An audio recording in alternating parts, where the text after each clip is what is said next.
Sevgi münasibətinizdə və ikili münasibətlərdə ani hadisələr yaşaya bilərsiniz, azadlıq arzunuz arta bilər və gözlənilməyən xəbərlərlə qarşılaşa bilərsiniz.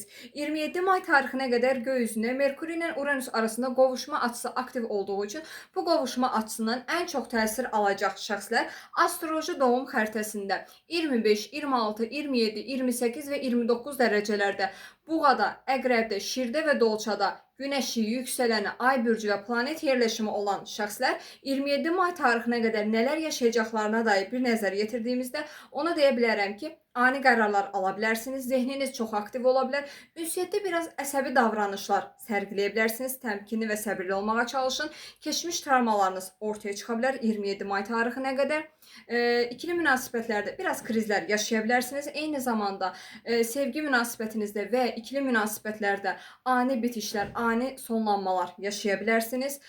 Bundan da əlavə takıntılı düşüncələr zehninizdə aktiv ola bilər. Güc savaşlarına daxil olmamağa özən göstərin 27 may tarixinə qədər. Eyni zamanda sinir sisteminiz biraz zorlana bilər və bir tərəfdən də ünsiyyətdə qəzalara açıq ola bilərsiniz. Yəni ünsiyyətdə istəmədən qarşı tərəfə əsəbi və kobud sözlər söyləyə bilərsiniz. Səbirli olmağa çalışın və bununla birlikdə azadlıq arzunuz arta bilər. 27 may tarixinə qədər də gözlənilməyən xəbərlər qarşınıza gələ bilər.